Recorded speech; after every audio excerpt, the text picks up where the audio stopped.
سورہ ابراہیم قرآن کریم کا 14واں سورہ اور اس کی 7ویں آیت جو اس اعتبار سے انتہائی مشہور و معروف آیت ہے کہ شکر نعمت اور کفر نعمت کے عنوان پر جب کبھی گفتگو کی جاتی ہے تو اسی آیت کو سرنامہ کلام قرار دیا جاتا ہے۔ ارشاد ہو رہا ہے وَإِسْتَأَذَّنَ رَبُّكُمْ، اور تمہارے پروردگار نے یہ اعلان کر رکھا ہے۔ یہ ہمیشہ سے جناب آدم کے زمانے سے پروردگار کا وہ اعلان چلا آ رہا جو قرآن کی اس آیت کے دائرے میں شامل ہے۔ لَن تَجِدَ لِسُنَّتِ اللَّهِ تَبْدِيلًا، شریعتوں کو اللہ بدلتا رہتا مگر کچھ قوانین اللہ نے ایسے بنائے ہیں اس کائنات کے لیے کہ لَن تَجِدَ لِسُنَّتِ اللَّهِ تَبْدِيلًا، کہ کبھی بھی تم اللہ کے ان قوانین میں تبدیلی کو نہیں پاؤ گے۔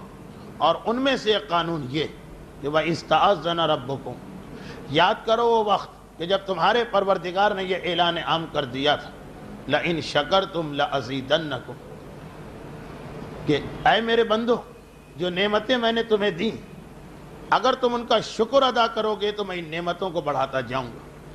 وَلَئِن كَفَرْتُمْ، اور اگر تم نے میری نعمتوں کو جھٹلایا، ان کا کفران کیا، ان کا حق ادا نہ کیا، ان کی جانب سے لاپرواہی برتی، ان عذابی لشدید، تو میرا سخت ترین عذاب تمہیں ملے گا۔ دیکھیے خالی اتنا نہیں کہا کہ اگر تم نے میری نعمتوں کو جھٹلا دیا تو میں نعمت واپس لے لوں گا، نہیں، واپس لینے کی بات نہیں، وہ واپس تو لیا جائے مگر اس گناہ کے نتیجے میں عذاب شدید بھی تمہارا انتظار کرے گا۔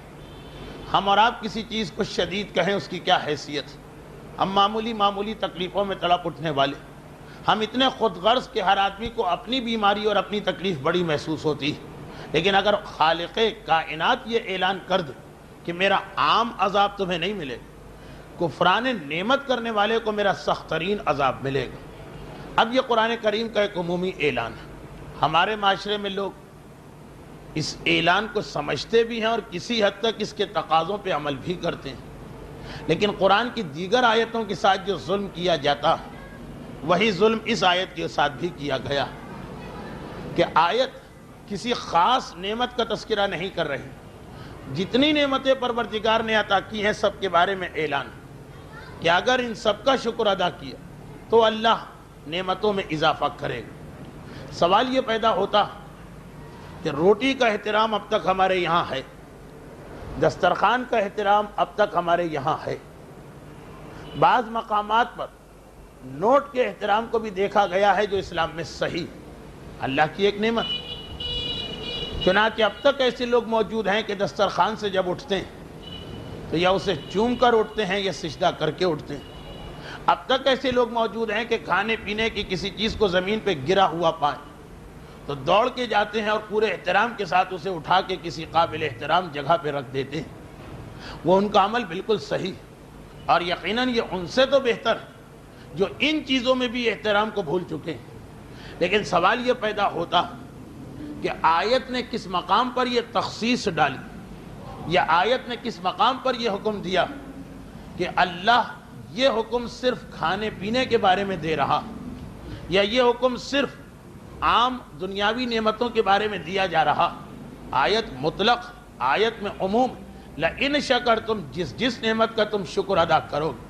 جب عام نعمتوں کی یہ حالت کہ ایک روٹی، ایک نوٹ، اللہ کی ایک عام نعمت، اس کے بارے میں پروردگار نے یہ اعلان کیا ہے کہ اس سے غافل نہ ہونا۔ اور دیکھیے دو اعلان، غافل نہ ہونا اور اگر توجہ دو گے تو نعمت بڑھا دی جائے گی۔ یہ لفظ بڑھا دی جائے گی پر بھی آج ہم کو خاصی بحث کرنا، تو سوال یہ پیدا ہوتا ہے کہ ایک مومن کے عقیدے کا جز یہ کہ سب سے بڑی نعمت جو اسے ملی ہے وہ نعمت کہ جس کے بعد خدا نے اعلان کر دیا وَأَتْمَمْتُ عَلَيْكُمْ نِعْمَتِي الْيَوْمَ أَكْمَلْتُ لَكُمْ دِينَكُمْ وَأَتْمَمْتُ عَلَيْكُمْ نِعْمَتِي، یہ نعمت دینے کے بعد اب گویا نعمتوں کا سلسلہ مکمل ہو گیا۔ اب اس سے بڑی کوئی نعمت ہی نہیں ہے کہ جو تم کو عطا کی جائے، یہ اللہ کی سب سے بڑی نعمت قرار پا رہی۔ سورہ مائدہ میں قرآن کا اعلان مومن کے عقیدے کا جز۔ تو جب روٹی، دسترخوان اور رزق اور اس قسم کی نعمتیں، ان کا شکر ادا کرنا، انسان کو زیادتی نعمت کی طرف لے جاتا، کفر یا لاپرواہی عذاب کی طرف لے جاتی، تو جو کائنات کی سب سے بڑی نعمت قرار دی جا رہی یعنی اعلان امامت، اس اعلان امامت کو کائنات کی سب سے بڑی نعمت سمجھنے کے بعد اب سوال یہ پیدا ہوتا کہ ہم اس نعمت کا شکر ادا کر رہے ہیں اور انتظار کر رہے ہیں کہ اللہ اس میں اضافہ کرے، یا اس نعمت کا کفران کر رہے ہیں اور اللہ کی طرف سے عذاب ہمارا انتظار کر رہا؟ ہمارا کیا طرز عمل؟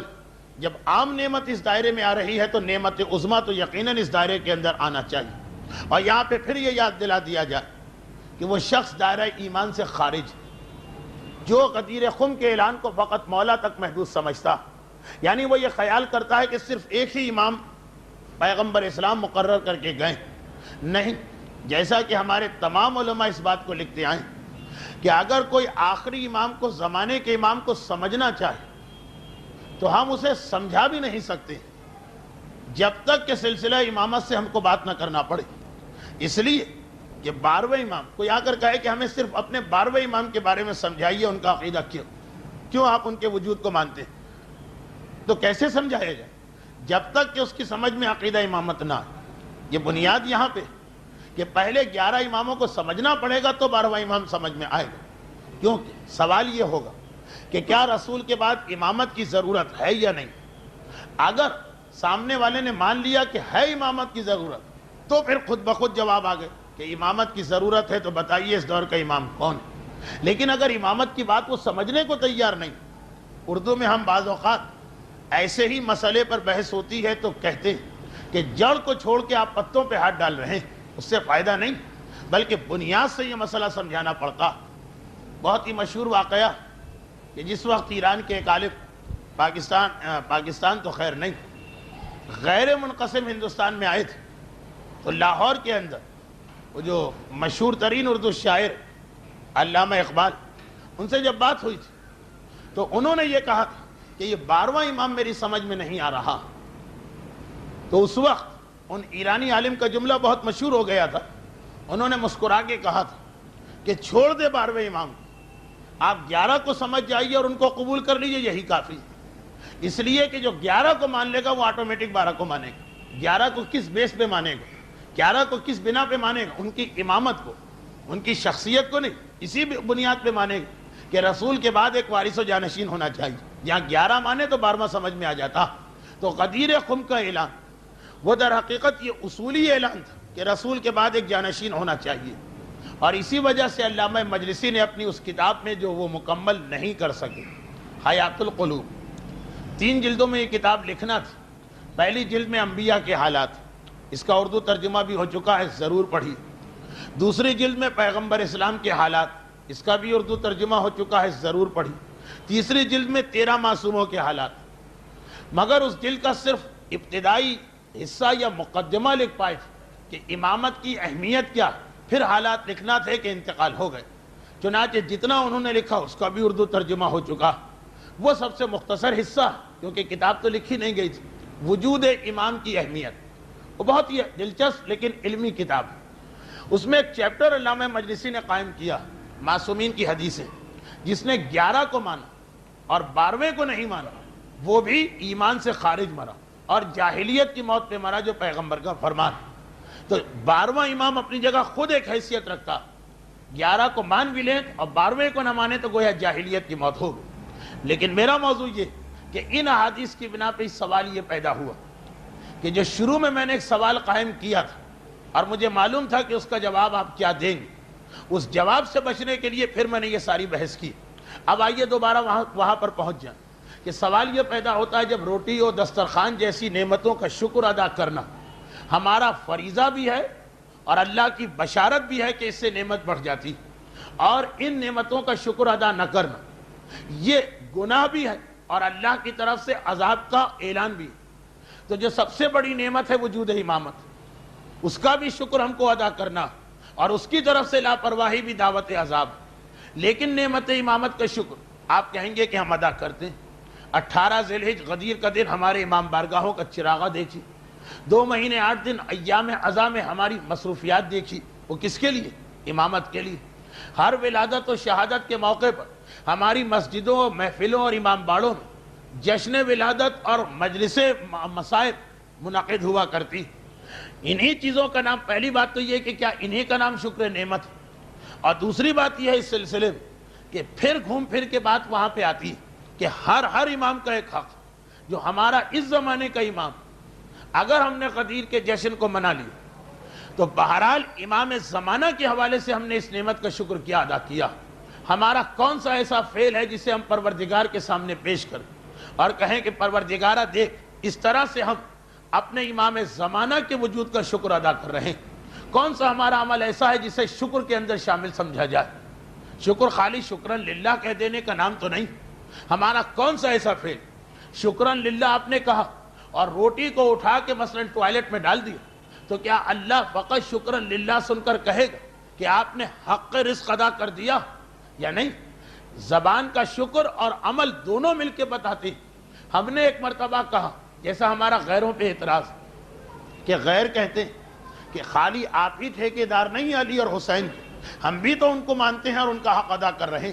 تو ہم کہتے ہیں آپ کا ماننا کس کام کہ آپ ان کو بھی مانتے ہیں اور ان کے قاتلوں کو بھی مانتے ہیں؟ یہ کون سا ماننا ہوا؟ ہمارا یہ اعتراض خود بتا رہا کہ جو شکر کہا جاتا ہے اس کے اندر زبان اور عمل میں مطابقت ہونا چاہیے.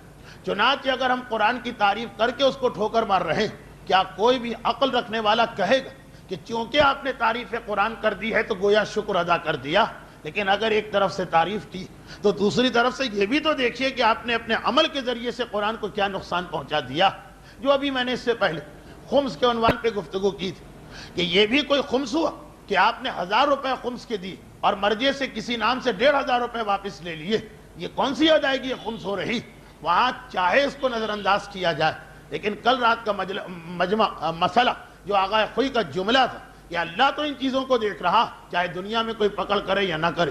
تو ہم اور آپ بھی اپنی عام زندگی خالی اسی چیز کو شکر ادا کرنا نہیں مانتے. ایک آدمی جہاں بیٹھتا ہے اپنے والدین کی تعریف کرتا، لیکن گھر میں والدین فاقے کر رہے، وہ توجہ دینے کو تیار نہیں، اپنا الگ مکان لے کے بیٹھ چکا. جاننے والا تو کسی بھی محفل میں اس کو شرمندہ کر دے گا کہ یہ تم کیا اپنے والدین کی تعریف کر رہے، 2-4 جملے ان کی تعریف کے کہہ دیے، وہ بھوکوں مر رہے، کوئی ان کی خدمت کرنے والا نہیں، کوئی ان کو دوا لا کے دینے والا نہیں. تو دیکھیے ہمارا اور آپ کا جو عام زندگی کا مسئلہ ہے، میں ان مثالوں کے حوالے سے بات کر رہا ہوں کہ ہمارے یہاں ہر آدمی پلٹ کے کہے کہ ہم نے غدیر کا جشن منا لیا، یہ مولا کا شکر ادا ہو گیا. ہم نے کربلا کا ماتم کر لیا، یہ کربلا کا شکر ادا ہو گیا. عام زندگی میں ہم زبان والی بات کو خود شکر نہیں مانتے، بلکہ اگر عمل سے بھی کبھی اچھائی کریں، مگر صبح کا عمل کچھ اور شام کا عمل کچھ.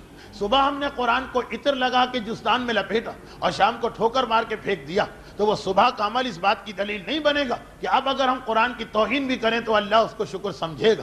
تو شکر، زبان والا شکر، ہم اور آپ خود بھی اپنی عام زندگی میں اس کو صحیح شکر نہیں سمجھتے. لیکن جہاں بات امامت کی آتی تو بس زبان والی بات کو ہی ہم سمجھتے ہیں کہ حق ادا کر دیا. تو جہاں تک پہلے امام کا تعلق، بہت ہی جلد اگلے ہی ہفتے میں، بلکہ ابھی 3-4 دن کے بعد شہادت کی مجلسوں کے حوالے سے کچھ بات ہوگی. لیکن آج سے جو میرا موضوع شروع ہو رہا وہ امام زمانہ. اللہ نے یہ نعمت ہم کو عطا کی اور اس اعلان کے ساتھ کہ جو نعمت میں تم کو دے رہا ہوں اس نعمت کے بارے میں ایک دنیا کا مسئلہ ہے، ایک آخرت کا مسئلہ ہے. دنیا کا مسئلہ یہ، لاپرواہی کرو گے عذاب آئے گا، خالی نعمت کو نہیں لیا جائے گا، عذاب آئے گا. توجہ دو گے تو نعمت بڑھا دی جائے گی. اور آخرت کا مسئلہ وَلَتُسْأَلُنَّ يَوْمَئِذٍ عَنِ النَّعِيمِ. اور اس آیت کے بارے میں تو خاص امام کی حدیث کہ تمہیں پتا ہے کہ اس سے کیا مراد ہے؟ امام کہہ رہے اس سے مراد ہم، وہ نعمتیں. لَتُسْأَلُنَّ يَوْمَئِذٍ عَنِ النَّعِيمِ. قیامت کے دن ہم تم سے سوال کریں گے نعمتوں کے بارے میں. امام فرما رہے ہیں تمہیں پتا ہے کون سی نعیم ہے؟ معصومین کا ایک نام اسی لیے نعیم بھی. کون سی نعیم؟ نعیم نعمت کی جمع. یہ ہمارا وجود جس کے بارے میں قیامت میں سوال ہو رہا. تو یہ وہ مسئلہ بنا جسے ہم فقہ میں کہتے ہیں کہ اس کے آثار وضعی بھی ہیں، اس کے آثار تکلیفی بھی ہیں. آثار وضعی جو دنیا میں ہوتے ہیں کہ اگر نعمت امامت کا شکر نہ کیا تو عذاب شدید آ رہا، شکر ادا کیا تو اضافہ ہو رہا. اور اس آثار تکلیفی بھی ہیں کہ قیامت میں اور قبر میں اس کا جواب دینا پڑے گا. امام زمانہ، اور امام زمانہ بھی وہ امام کہ جس سے ہم کو براہ راست فائدہ بھی مل رہا. اب دیکھیں یہاں 2 باتیں جمع ہو گئی. ایک تو یہ کہ اللہ کی نعمت ہے امام. شاید میں نے شیخ صدوق کا جملہ بھی پڑھا تھا کہ خواب میں امام نے آ کر اسی حوالے سے بات کی تھی. امام اللہ کی نعمت ہے، اس لیے ان کا شکر ادا کرنا. اور اسلام میں ایک دوسرا مسئلہ آتا، دوسرا مسئلہ بعض علماء نے تو اس روایت کا تیسرا ٹکڑا یہی بیان کیا. کون سا مسئلہ؟ سورہ رحمان کی آیت نمبر 60، حل جزاء الاحسان الا الاحسان. کیا احسان کا بدلہ احسان کے علاوہ کچھ ہو سکتا؟ اور یہ جو ایک بہت ہی مشہور حدیث جس کے پہلے دو حصے تو سب علماء مانتے ہیں، تیسرے پہ اختلاف ہے کہ تیسرا جز کیا. حرم اللہ الجنہ علی الثلاثہ، شاید تیسری ہی رمضان کو بات ہوئی کہ 3 گناہگار ایسے ہیں جن پہ اللہ نے جنت تو چھوڑو بوئے جنت کو بھی حرام کر دیا، وہ جنت کی بو بھی نہیں سونگھ پائیں. اور وہ 3 میں سے عاقل والدین و قاطع رحم تو طے شدہ بات ہے، والدین کو اذیت دینے والا اور رشتہ دار کا حق ادا نہ کرنے والا. تیسرے میں کچھ نے کہا هو المنان، یہ منان. اور کچھ نے کہا نہیں، یہ وہ آدمی ہے کہ جو احسان فراموش، جس پر کوئی احسان کر رہا اور وہ اس احسان کو یاد کرنے کو تیار نہیں، احسان کا حق ادا کرنے کو تیار نہیں، احسان کو بھلا کے بیٹھ جاتا. اللہ نے جنت تو جنت، ایسے آدمی پر بوئے جنت کو بھی حرام کر دیا. جناب موسیٰ کا ایک بہت ہی مشہور واقعہ ہے، اس وقت بیان کرنے کی مہلت نہیں. تو امام زمانہ میں دونوں چیزیں جمع ہو رہی. وہ اللہ کی نعمت، اس لیے ہمیں شکر ادا کرنا ہے امام کا، اور وہ ہمارے محسن ہیں، اس لیے ہمیں ان کی خاطر بھی ان کے احسان کا حق ادا کرنا. وہ محسن کیوں؟ کس لیے محسن؟ عقائد کے اعتبار سے تو ہیں، لیکن دنیاوی اعتبار سے جمعے کے خطبات کی اکثر علماء دوسرے خطبے جب ایک ایک امام پر درود و سلام کی بات آتی ہے تو 14ویں معصوم پر پہنچ کر پھر یہ حدیثیں بھی پڑھتے ہیں. یہ معصوم کی حدیث محسن اس لیے کہ وَبِوُجُودِهِ ثَبَّتَتِ الْأَرْضُ وَالسَّمَاءُ وَبِيُمْنِهِ رُزِقَ الْوَرَىٰ. یہ امام کا جملہ کہ یاد رکھو جو زمانے کا امام ہوتا اس کے وجود کی وجہ سے یہ زمین و آسمان قائم. اللہ نے اس زمین و آسمان کو کیوں برقرار رکھا؟ اس لیے کہ ایک اللہ کی حجت موجود. اور یہ پیغمبر کا جملہ بھی کہ جب تک وہ حجت نہیں آئے گی زمین و آسمان ختم نہیں ہو سکتے. یہاں تک کہ رسول کا جملہ اگر قیامت کے آنے میں صرف 1 دن رہ جائے تو اللہ اس 1 دن کو بھی اتنا طولانی کر دے گا، اتنا بڑھا دے گا کہ وہ حجت آئے اور وہ سارے حالات مکمل ہو جائے. قیامت نہیں آ سکتی، یعنی زمین و آسمان کی تباہی ممکن نہیں. اس کے وجود نے زمین و آسمان کو بچایا ہوا. وَبِجُمْنِهِ رُزِقَ الْوَرَىٰ. اور اسی کی برکتیں ہیں کہ مخلوقات کو رزق مل رہا. یہ ہماری چالاکی، یہ ہماری ذہانت، یہ ہماری دانشمندی.